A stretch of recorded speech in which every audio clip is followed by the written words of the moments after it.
you should never leave your house unlocked. Part 1.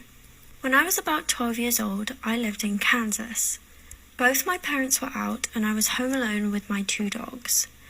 I was sitting in my bedroom playing on my computer when I heard the very distinct sound of the front door open and close, like someone had just come in. My dogs got up and ran into the living room, and so I just assumed my parents were home. I shouted for my mum to confirm this and heard no response. I paused my game and walked out into the living room to see, and as I did, I felt the hairs on the back of my neck stand up. I had heard someone come in, clear as day, but no one was there.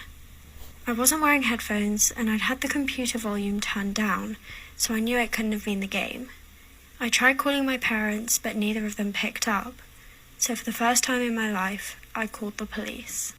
This is why you should never leave your house unlocked. Part 2.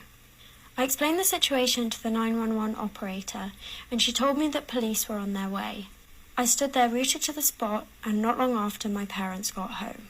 The police arrived shortly after, and told us that thieves usually wait until homeowners leave, check the door, and if it's unlocked, they go in and take valuables. They checked the house, but found no one.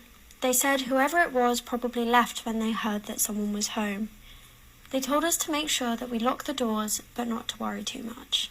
Not long after it happened, I told the story to one of my friends, and he said, "You only heard the door once. That means they were most likely already in the house. You just heard them leave." This is why you should never try using a Ouija board.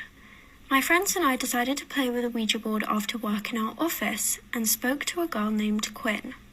She didn't say much but seemed friendly enough, but when I mentioned my girlfriend, she got super mad and protective of me. When it got to 2 a.m, we said goodbye to her, but about a week later, in the middle of the night, the office block that we worked in burnt down. It creeped us all out, so a week later we used the Ouija board again near a lake and asked for Quinn. When we got through to her, we asked if she started the fire, to which she responded, yes. About 2 weeks later, I was driving to my girlfriend's house with the board in the back of the truck. I didn't know it at the time, but my girlfriend was in fact cheating on me. But I guess Quinn knew because I lost control of the truck and flipped it upside down. When the cops arrived to make sure I was okay, they reminded me what road I was on. Route 666, Virginia. You guys asked for it, here's another story time. One night, a woman was driving home late at night from dinner with some of her friends. As she was driving, she noticed a pair of headlights in her rearview mirror approaching the car. As this car pulled up behind her, she glanced and saw the driver switch the turn signal on, as if it was about to pass, before suddenly swerving back behind her and pulling up dangerously close to her, flashing its lights. The frightened woman struggled to keep her eyes on the road and finally turned onto the exit. Through every stoplight and turn, the car followed her, still flashing its lights until she pulled into her driveway. She figured her only hope was to make a dash into the house and call the police, but as she jumped out of the car, so did the driver of the car behind her, and he screamed, "Lock the doors and call 911. When the police arrived, it was revealed that as the man in the car had pulled up behind her, his headlights illuminated the car and he saw a silhouette of a man in the back seat reaching to grab the woman. Story time. When I was a child, my family and I moved into a big old 2-story house. Both my parents worked, so I was often home alone when I came home from school. One evening when I came home, the house was still dark. I called out for my mum just in case she was home and heard her sing-song voice reply from upstairs. I called her again as I climbed the stairs to see which room she was in and again heard the same response. We were decorating the house at the time and I didn't quite know my way around the maze of rooms yet, but I knew she was in one of the far ones right down the hall. Just as I reached for the handle of the door to let myself in the room, I heard the front door downstairs open and my mother call out for me. I jumped back terrified and ran down the stairs to her, but as I glanced back, the door to the room slowly opened a crack, and for a brief moment, I thought I saw something staring back at me. Was this a case of badly behaved children or something else? One morning, I was with my mum in the bathroom of our house while she was getting ready. She was acting a little distant, so I asked her if everything was okay, and she told me about something that had happened the night before.